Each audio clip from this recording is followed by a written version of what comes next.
Hi, what's up YouTube? In today's video, I just want to show you how to make some of the best tasting oatmeal you've ever tried, so stick with me here. These are all the ingredients I'm going to be using today in this video, and if you want to check out the specific recipe that I made, it'll be linked down in the description below for you here. But this is cane sugar, some cinnamon, I'm going to be using 6 cups of water, and 2 cups of oatmeal.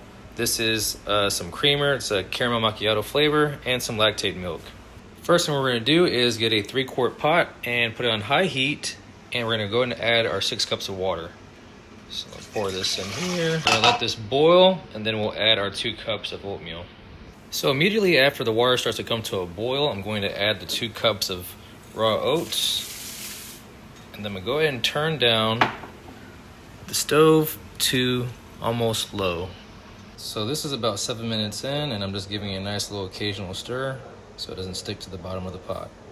So 15 minutes later, I have this kind of consistency here. I like my oatmeal nice and soft. I don't want it chewy, so I try to cook it down as best as possible. I have the heat at around 2.5. Next, I'm going to go ahead and add about 2 tablespoons of cane sugar.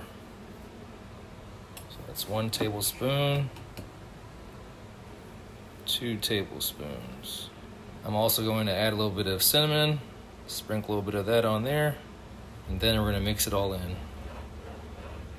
So I have added 2.5 ounces of this caramel macchiato and 2 ounces of the Lactaid milk into this beaker here.